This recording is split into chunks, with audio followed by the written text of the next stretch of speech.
Flávio Bolsonaro surpreende durante entrevista ao vivo ali na Globo News e deixou os jornalistas de cabelo em pé, arrepiado. Eles perderam até o rumo de casa depois da fala do Flávio Bolsonaro, que nós vamos mostrar aqui agora. Pessoal, veja este vídeo e confira se o Flávio Bolsonaro não está realmente preparado para ser o próximo presidente do Brasil. O pessoal da Globo News teve inclusive que dar uma parada ali, uma pausa, porque o clima ficou muito tenso. Se inscreva aqui nesse canal para você ver outras matérias como esta aqui que eu vou te mostrar agora. Confira a fala do Flávio Bolsonaro, que arrepiou todo mundo aí, e voltamos em seguida. Começo então por esse assunto sobre o qual o Otávio falava, aliás, todos nós, tarifaço.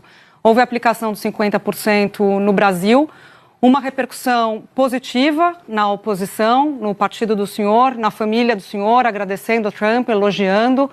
Uma medida que tem um impacto ruim para o Brasil, evidentemente, o senhor conversa com as pessoas dos setores produtivos, pode ter impacto em emprego, pode ter impacto em crescimento, pode ter impacto em renda. E aí a defesa da anistia, como se fosse a anistia mais importante que o Brasil. É isso que vocês estão passando, essa ideia de que o interesse pela anistia do ex-presidente Bolsonaro vale mais do que o que pode acontecer com o Brasil, os efeitos ruins para o Brasil. E aí também derruba esse discurso de defesa nacionalista que o PL, o senhor, o partido do senhor tem, né? Bom, Júlia, boa tarde, Júlia, Camarote, Otávio, todos que nos assistem. O grande problema está aí, Júlia, quando faz-se o diagnóstico errado e tenta-se dar o remédio errado. A gente tem que fazer o diagnóstico certo. As coisas não começaram a desandar no Brasil agora, não foi ontem, não foi ano passado. Há muito tempo já, esse ativismo judicial que acontece aqui no Brasil, em especial por parte do ministro Alexandre de Moraes, ele vem bagunçando literalmente toda a nossa democracia. Desde o primeiro, ou melhor, na campanha de 2018 ainda, já criava-se essa aura de que o presidente Bolsonaro se elegeria, que tinha um risco de haver um golpe militar. Passaram os 4 anos, nada aconteceu. Começou o governo do presidente Bolsonaro e as interferências começaram já muito cedo. Eu lembro que quando já estava um pouquinho tensionada essa relação, e eu posso falar como testemunho ocular, Júlia, porque eu tentei e continuo tentando até hoje ser uma ponte para construir o diálogo junto ao Supremo Tribunal Federal. Vocês vão se lembrar que em 29 de abril de 2020 ainda, 1 ano e 4 meses de governo Bolsonaro, vem aquela decisão do ministro Alexandre de Moraes de impedir que o então delegado Alexandre Ramagem assumisse a diretoria-geral da Polícia Federal. De lá para cá, foram várias vezes em que houve uma interferência direta no Executivo, praticamente fazendo de tudo para dificultar um governo do presidente Bolsonaro. Isso se repetiu dentro da eleição, com Alexandre de Moraes, presidente do TSE, desequilibrando completamente a disputa eleitoral que nós tínhamos contra o Lula, e de lá para cá uma perseguição sem fim, atropelando devido ao processo legal, atropelando tudo, e agora, por último, a liberdade de expressão. Então, eu acho que a gente tem que entender o contexto de tudo isso, porque a sanção que o Trump impõe, Júlia, ela não é meramente econômica, todos nós sabemos disso.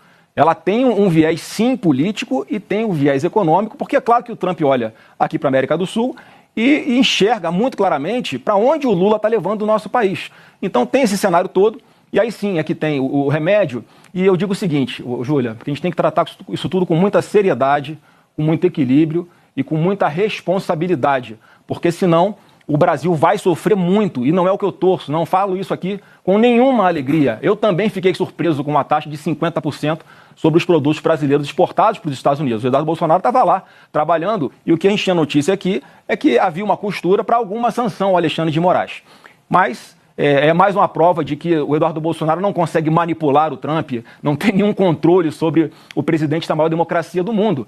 Ele faz análise de cenário e ele é que toma a medida que ele acha que vai ser suficiente para atingir os objetivos dele. E para concluir essa minha primeira participação, eu fico muito mais preocupado ainda quando eu estou vendo a reação do Luiz Inácio hoje, fazendo chacota, desdenhando, fazendo pouco caso, parece um pombo que estufa o peito para dizer que fala mais alto, quando, na verdade, infelizmente, o Brasil não tem condições de negociar de igual para igual com os Estados Unidos. Nós estamos falando de um presidente, Júlia, que há poucos dias meteu 100% de taxação na China, que é a maior parceira comercial dos Estados Unidos, e 2 dias depois estão os chineses conversando e negociando com os americanos. E, infelizmente, e o Trump falou isso hoje, que ele não está negociando com o Brasil. Ele não negocia, ele impõe exigências. Olha o perigo disso. Essa é a minha preocupação e a gente tem remédios, eu vou falar ao longo da entrevista para vocês aqui, que eu acredito que sejam suficientes para a gente começar a distensionar.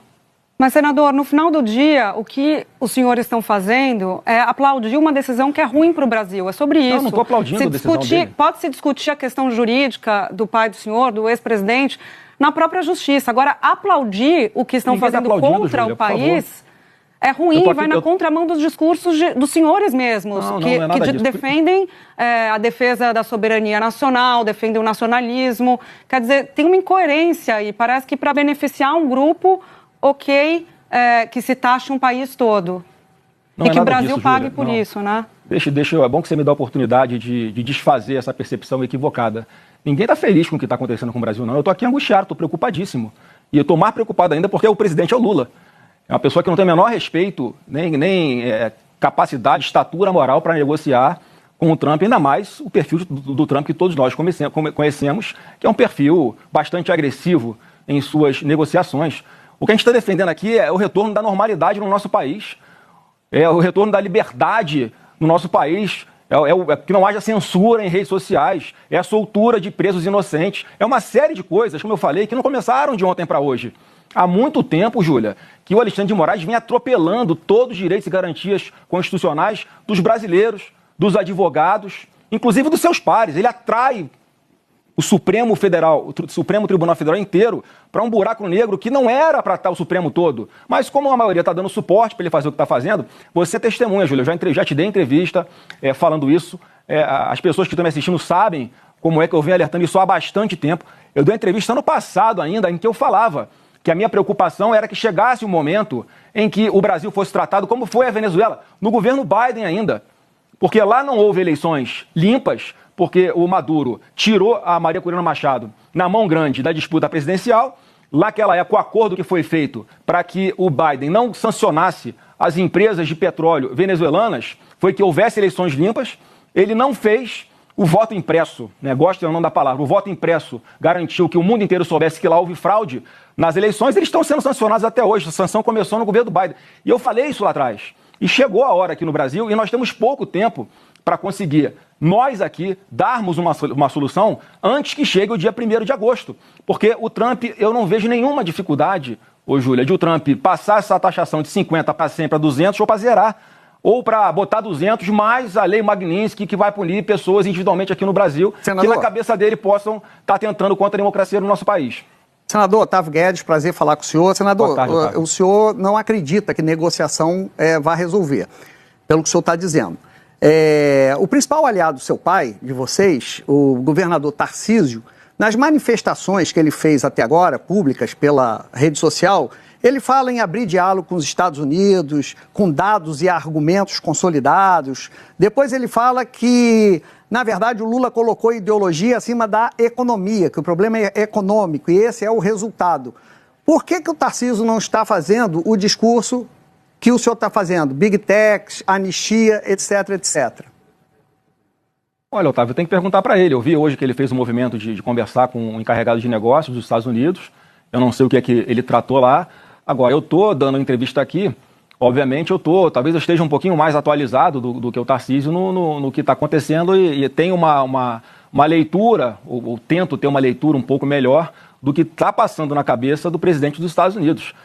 Ou seja, o Tarcísio estaria desatualizado ou errado? Não, o Tarcísio está no papel dele como governador do maior estado do Brasil, maior PIB do Brasil, tentar alguma coisa em defesa das empresas do seu estado, né, que obviamente é o maior exportador, o estado que mais exporta produtos dos Estados Unidos é São Paulo. Ele está na obrigação dele, inclusive, fazer isso. Mas agora, ele não fala em anistia. A negociação dele vai resolver? Eu não sei se vai resolver. Eu acredito que nessa linha, né, tem pouca chance de resolver. Até porque eu acredito, mais uma vez, Otávio, que o que vai estar na mesa no momento em que o Trump, né, abrir algum tipo de diálogo, já que até agora, com 2 anos e meio de governo, o Lula sequer foi recebido nos Estados Unidos, o que demonstra a sua incapacidade e a sua impotência de negociar com a maior democracia do mundo. Ele vai botar essa questão de voltar à normalidade no Brasil como? Foi isso que eu falo que está no nosso lado, está com a gente a bola, no sentido Brasil, que eu digo, no sentido de, sim, aprovar a anistia. Mas por que a anistia não passa? Vamos lá, Otávio. Por que a anistia não é nem pautada no Congresso Nacional? Porque tem ministro do Supremo que fazem ameaças, no CPF, inclusive, a parlamentares. E, além disso, fazer ameaças de que, se aprovar uma anistia, ela vai ser declarada inconstitucional no Supremo Tribunal Federal. Mas vocês não têm maioria na Câmara? Se curvam a pressão, essa suposta hoje, a gente aprova pressão? Hoje. Se pautar hoje, nós aprovamos hoje na Câmara e no Senado essa anistia. Ninguém quer mais confusão no Brasil. Ninguém aguenta mais tanta confusão no Brasil. Só que parece que o Alexandre de Moraes vive de confusão. Ele dorme e acorda pensando em Bolsonaro. Ele dorme e acorda como é que eu vou fazer para prejudicar a direita no Brasil. Senador Isso Flávio. tem que ter um limite, entendeu? Só para concluir, Camargo, essa questão da anistia, porque lá em 79, quando há uma anistia ampla, geral e restrita, quem faz é o Congresso Nacional. Aí não é inconstitucional. Agora a gente está falando de fazer uma anistia ampla, geral e restrita, que é a que eu sempre defendi aqui, ela passa a ser inconstitucional. Mas olha a incoerência, Camarote. Quando se fala numa meia anistia, onde Bolsonaro ficaria de fora, aí ela não é inconstitucional.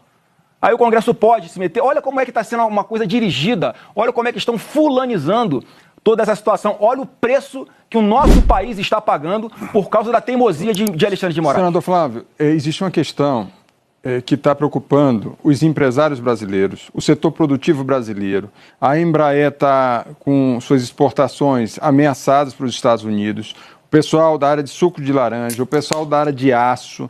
É uma situação que está criando desespero em vários setores da economia. E o Trump está condicionando a uma interferência no poder judiciário brasileiro.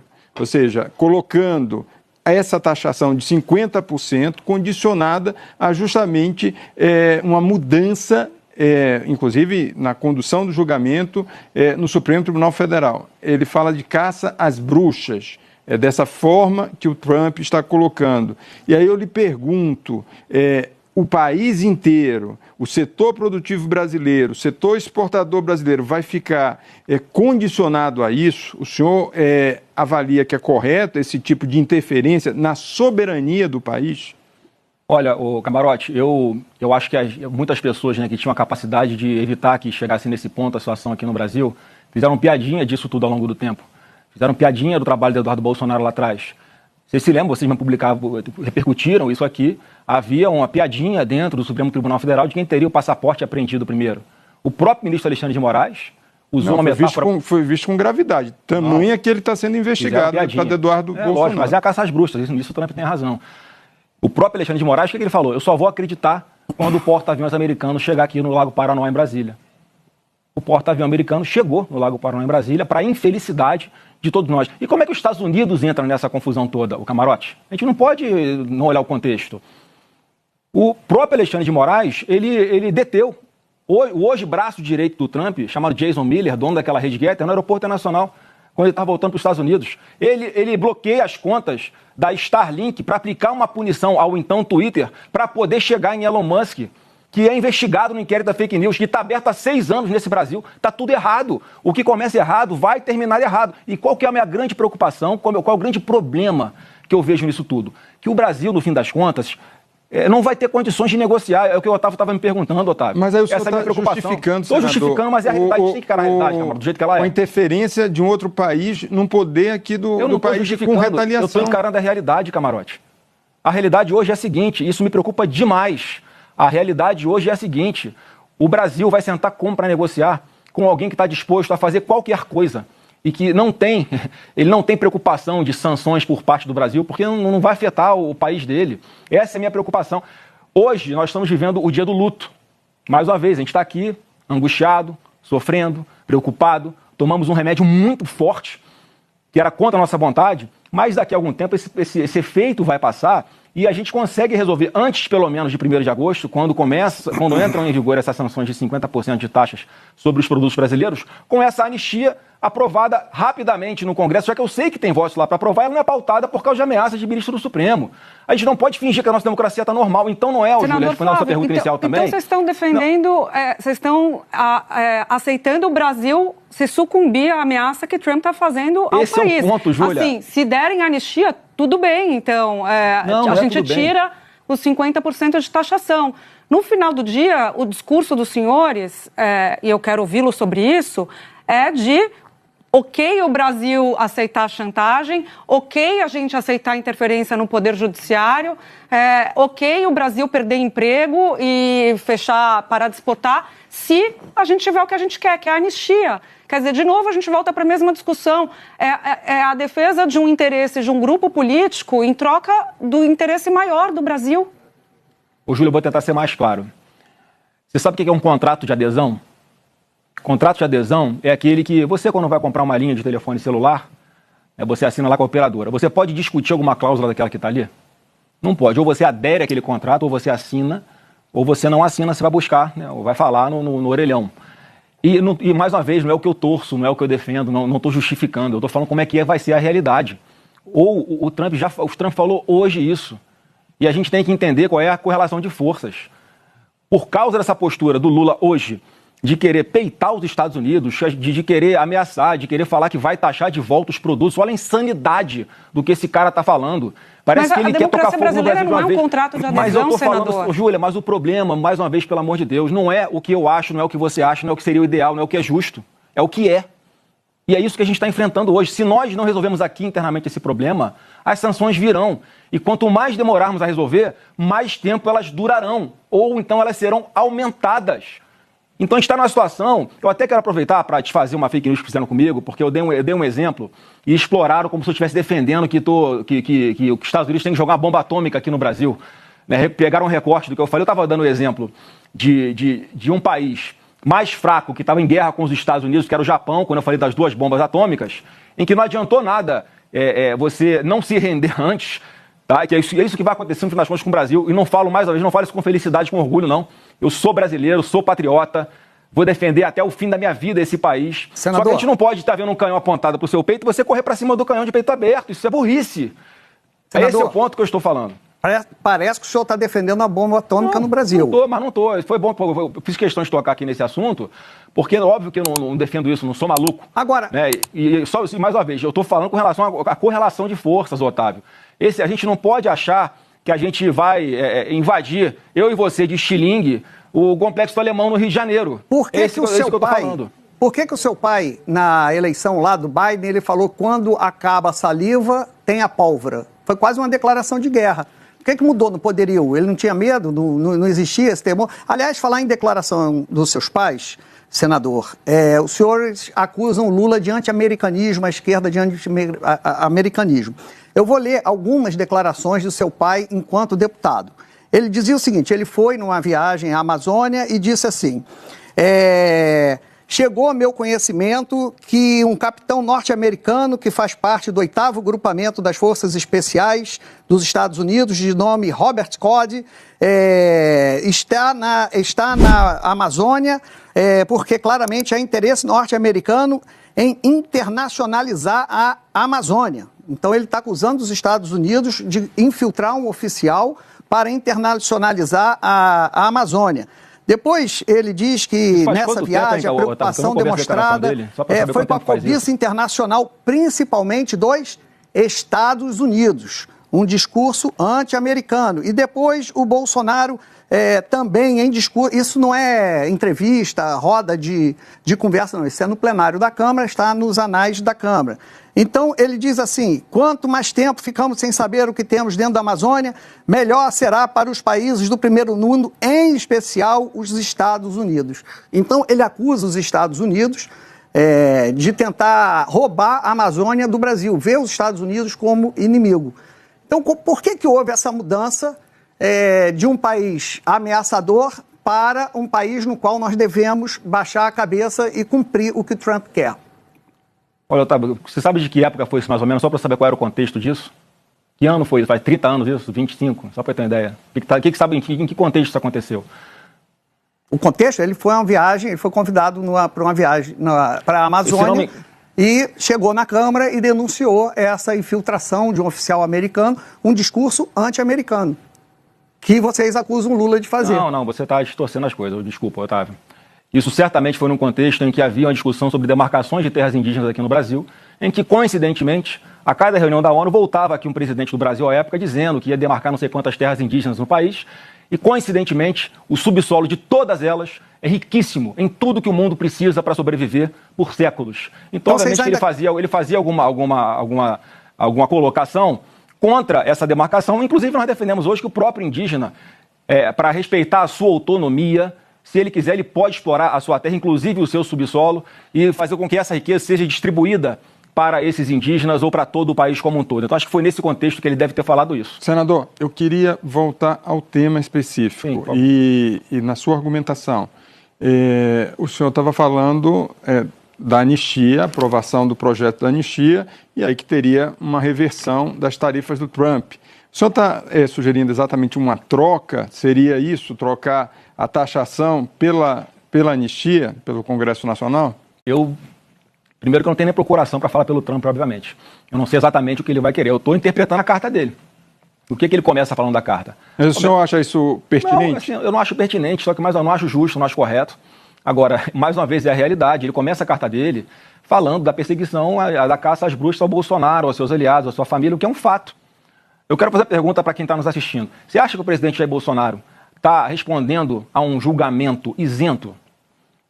Sendo julgado por Alexandre de Moraes depois de tudo que ele fez, sendo julgado por Flávio Dino, que é a pessoa que já declaradamente é inimiga de Bolsonaro, falou que o Bolsonaro é o demônio em pessoa, ou pelo próprio Zanin, que ontem estava defendendo o seu cliente Lula, exatamente do que ele dizia que eram perseguições contra o seu cliente, inclusive aqui em 2018, 16 ou 17, Camarote, ele fala que está buscando mecanismos internacionais porque não há mais remédio que seja suficiente aqui para cessar o ataque aos direitos humanos do seu cliente. Quer dizer, alguém que pensava assim está sentado na cadeira do Supremo Tribunal Federal hoje e está julgando o Bolsonaro, condenando, mesmo com todas as atrocidades que ele sabe que existem no processo. Então, assim, esse é um julgamento injusto. Se o Bolsonaro tivesse com 3% nas pesquisas, não tinha ninguém falando de Bolsonaro. Agora, como ele está liderando, e todos sabem que se ele estiver nas urnas no próximo ano, ele será o próximo presidente do Brasil, há essa preocupação toda. Eu só quero aqui aproveitar o espaço para falar que não tem que ter medo de Bolsonaro, tem que respeitá-lo e respeitar o eleitor de escolha que ele quiser para comandar o nosso Brasil. É justamente um setor importante de quem votou no ex-presidente Jair Bolsonaro, poderia citar o agronegócio, o setor produtivo, são esses setores que estão sendo atingidos com essa taxação brutal, desproporcional e tem, como o senhor mesmo admite, um viés político, não tem uma lógica econômica por trás dessa taxação. Como é que o senhor responde para esses segmentos que apoiaram maciçamente a eleição em 2018 do ex-presidente Jair Bolsonaro e a tentativa de reeleição em 2022? Eu respondo, Camarote, que obviamente que eu acho que é injusto. É injusto. Agora, mais uma vez, a gente tem que resolver. E quanto antes nós resolvermos, melhor. Por isso nós temos até o dia 1º de agosto para aprovar, para começar alguma coisa, para começar a sinalizar de que o Brasil está disposto a voltar à normalidade. Porque eu me coloco muito, Camarote, no lugar das pessoas. Eu fico imaginando o que está passando na cabeça do Trump nessa hora.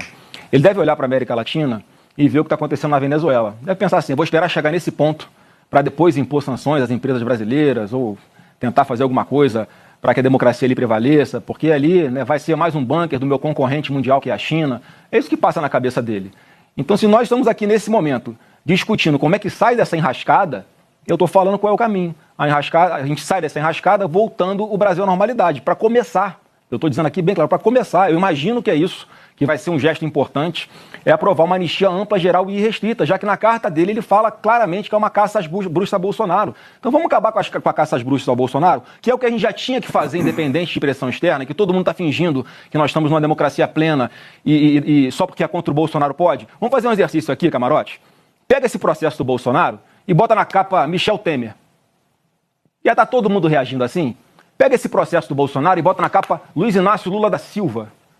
Senador, o argumento que vocês usam agora era o mesmo que foi usado lá atrás. Inclusive, o pai do senhor usa a expressão lawfare, que foi criada pelo advogado do presidente Lula à época que ele respondia. O senhor coloca acusações muito graves contra o STF, fala do julgamento pelo qual o pai do senhor está passando, é um julgamento coletivo, não é só feito pelo ministro Alexandre de Moraes, está na primeira turma, tem outros 4 ministros analisando a questão e mais.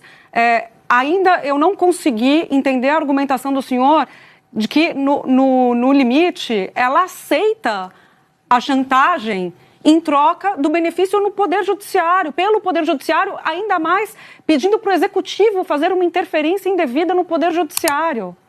Ô, Júlia, a PGR acabou de arquivar. A democracia brasileira, só para finalizar, senador, eu passo a bola para o senhor. A democracia brasileira é uma democracia funcional. Ela tem separação de poderes. O julgamento do pai do senhor tem sido feito por uma lei que foi sancionada por ele, uma lei de defesa do Estado Democrático de Direito, que foi aprovada pelo Congresso Nacional, sancionada por ele, então presidente, e agora aplicada por Judiciário. Não cabe aqui nenhuma comparação com a Venezuela. Cabe total, Júlia. Você acabou de dar um exemplo. Né, se ele quisesse dar golpe, se ele quisesse, né, fazer um atentado contra a democracia, ele ia aprovar, ele ia sancionar uma lei que ele depois seria punido por ela? É mais uma prova do ânimo dele de nunca ter pensado em fazer isso. Uma delação do Cid que foi feita sob ameaça. E o Cid fala na super live do Supremo, lá nos depoimentos, quando ele fala que nunca foi tratado de 8 de janeiro, em lugar nenhum, isso passa ao vazio. Quer dizer, a palavra dele vale para uma coisa e não vale para outra. Isso desmorona a tese da PGR, que diz que a cereja do bolo é o 8 de janeiro. Eles não conseguem vincular Bolsonaro a 8 de janeiro. E essa mesma PGR, Júlio, que eu vou chegar, você perguntou sobre lawfare, essa mesma PGR que acabou de arquivar um pedido de investigação sobre o Carlos Lupe, que era o ministro do maior escândalo de corrupção dos aposentados do nosso país. É assim, ó, a toque de caixa. Essa mesmo Ministério Público que abre processo contra o Bolsonaro por causa de baleia, que autoriza fazer uma busca e apreensão na casa do ex-presidente da República para ir atrás de cartão de vacina. Então, assim, é óbvio que há uma perseguição e as pessoas não querem enxergar. Ele está sendo julgado por quem? Ô, Júlia, todos dão como certa a condenação dele, não é pelo que está no processo. Senão ele saía daquela última oitiva absolvido, livre, leve e solto. Todo mundo dá como certa a sua condenação por causa dos ministros que vão julgar, é o que eu estou falando aqui. A gente não pode fingir que isso está normal, que está tudo bem, que o país está na democracia plena, porque não está essa realidade. Doa quem doer. Pode ficar com raiva do que eu estou falando, eu só estou falando a verdade. E todo mundo, no fundo, sabe disso. Essa estratégia da família Bolsonaro, inclusive com o Eduardo Bolsonaro lá nos Estados Unidos, tem dado uma sobrevida e um fôlego ao presidente Lula, justamente por essa percepção de que existe um movimento em que está prejudicando o país como um todo, e por uma questão individualizada, ao invés de se resolver através da justiça. Como é que o senhor observa esse movimento que você tem ali, já tem, inclusive nas redes sociais, um governo que estava mais emparedado, agora indo para cima justamente com esse argumento? Olha, eu acho que tem uma coisa muito maior no nosso Brasil, que as pessoas não percebem, a gente parece um sapo numa panela que vai fervendo, vai esquentando a água, quando o vento está morto, o sapo está morto lá na água fervente. É o que está acontecendo com o nosso Brasil. Então, assim, para a gente fazer o nosso dever de casa, para acelerar o que a gente é obrigado, que a gente já deveria ter feito há muito tempo aqui no Brasil, que é uma anistia, por exemplo, a gente tem que esperar ter algum empurrãozinho do lado de fora, que na prática é o que está acontecendo. Mais uma vez, é muito grave, é injusto, claro que é injusto, ninguém queria estar nesse ponto. Há quanto tempo nós estamos falando que é preciso fazer algo?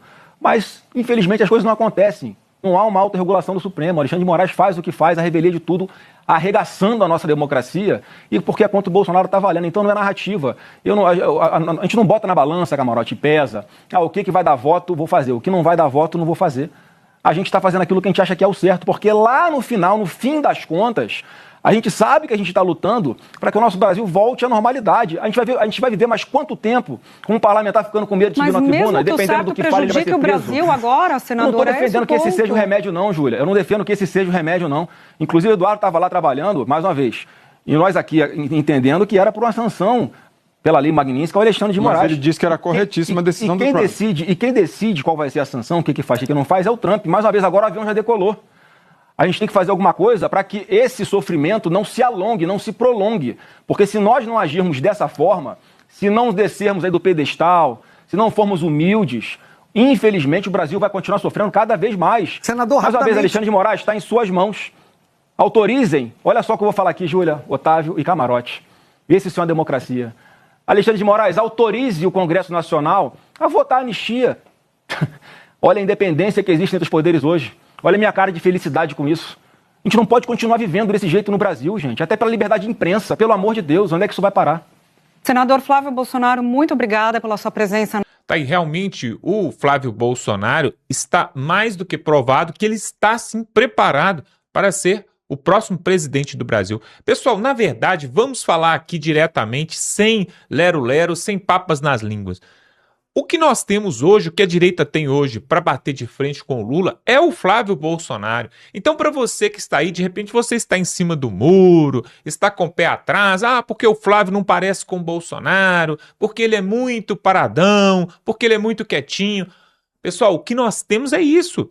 Você vai deixar, então, agora o Lula, por mais 4 anos, continuar fazendo o povo brasileiro sofrer? Nós não podemos aceitar isso. Então, o Flávio Bolsonaro, ele está sim preparado, foi senador durante muito tempo, né?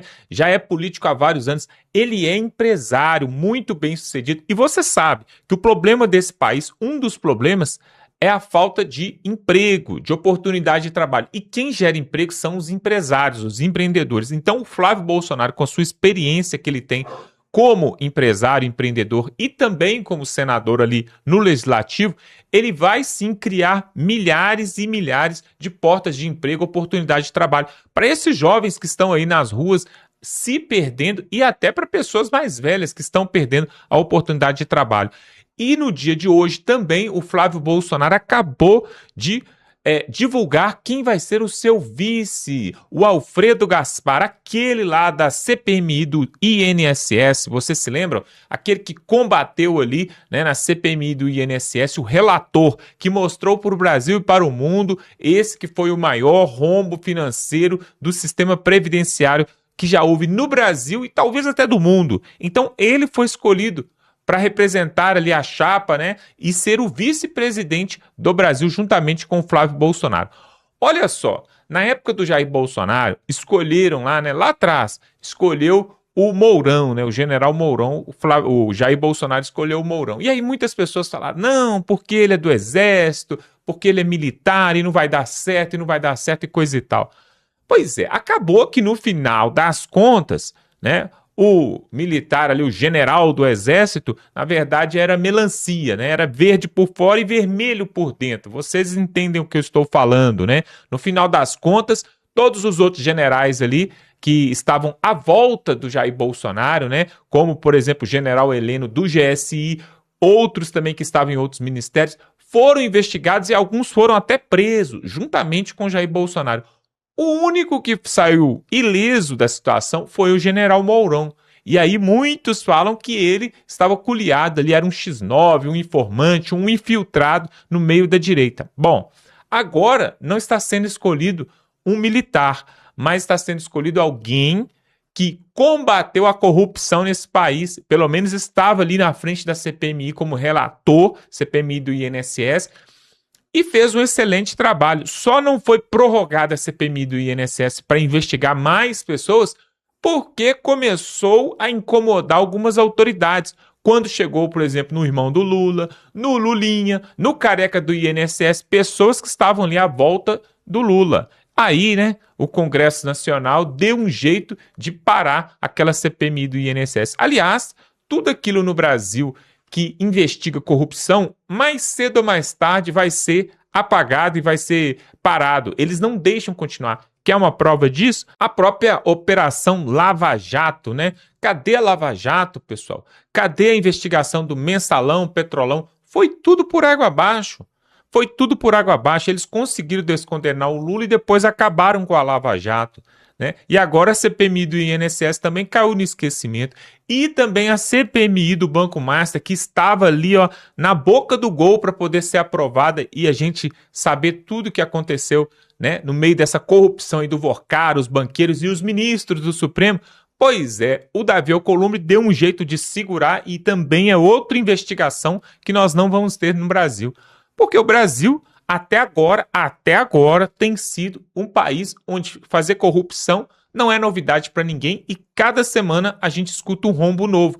É por isso que o Flávio Bolsonaro chamou o Alfredo Gaspar, uma pessoa de caráter, uma pessoa honesta e que vai ajudar, sim, o Flávio Bolsonaro na administração desse país. É claro, pessoal, alguns falam assim, o Flávio Bolsonaro não tem capacidade no executivo porque ele foi senador e senador não tem nada a ver. O Jair Bolsonaro foi deputado federal durante tantos anos, mais de 20 anos, né? Me parece que 25 anos, foi deputado federal. Também nunca exerceu um cargo no executivo. Porém, no entanto, ele foi um excelente governante, né? Um excelente presidente na época que pôde, mesmo com a pandemia e mesmo com a Globo batendo de manhã, de tarde e de noite. Então, essa historinha, pessoal, não cola mais. Agora, tem uma coisa que eu queria falar para terminar esse vídeo e que é muito importante. Olha só.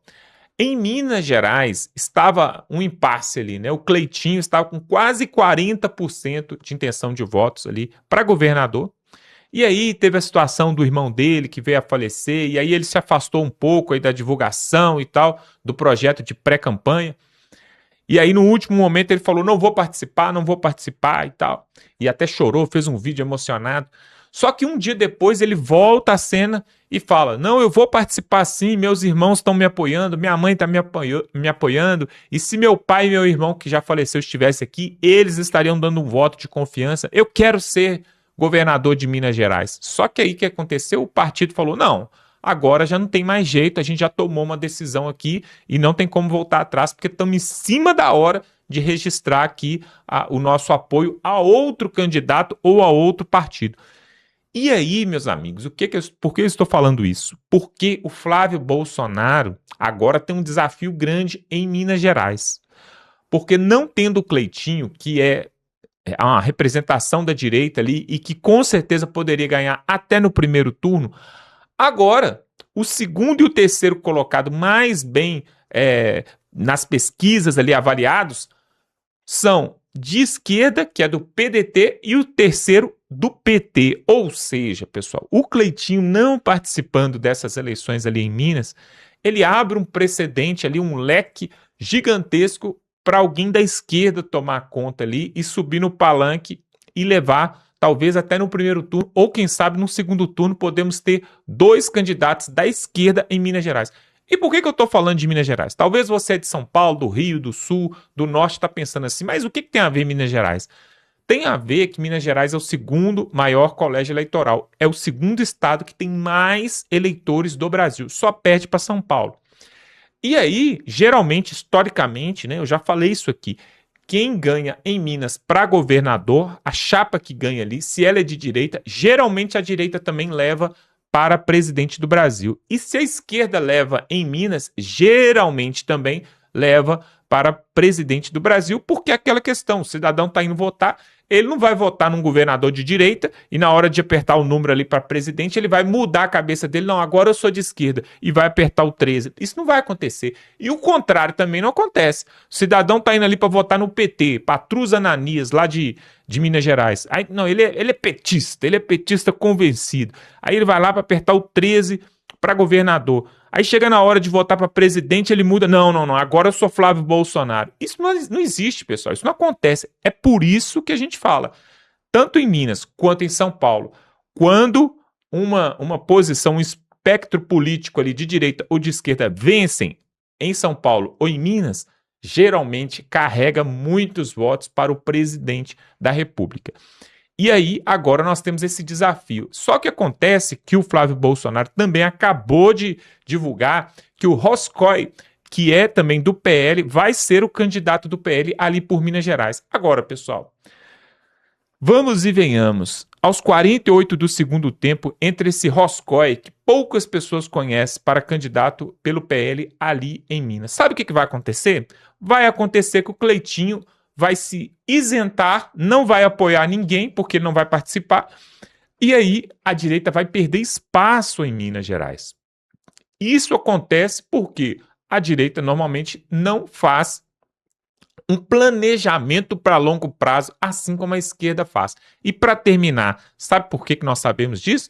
O Lula falou há mais de 20 anos atrás que ele teria um plano de poder para poder comunizar o país, e é o que eles estão fazendo até hoje. Eu gostaria que a direita também tivesse um plano para este país. Será que tem?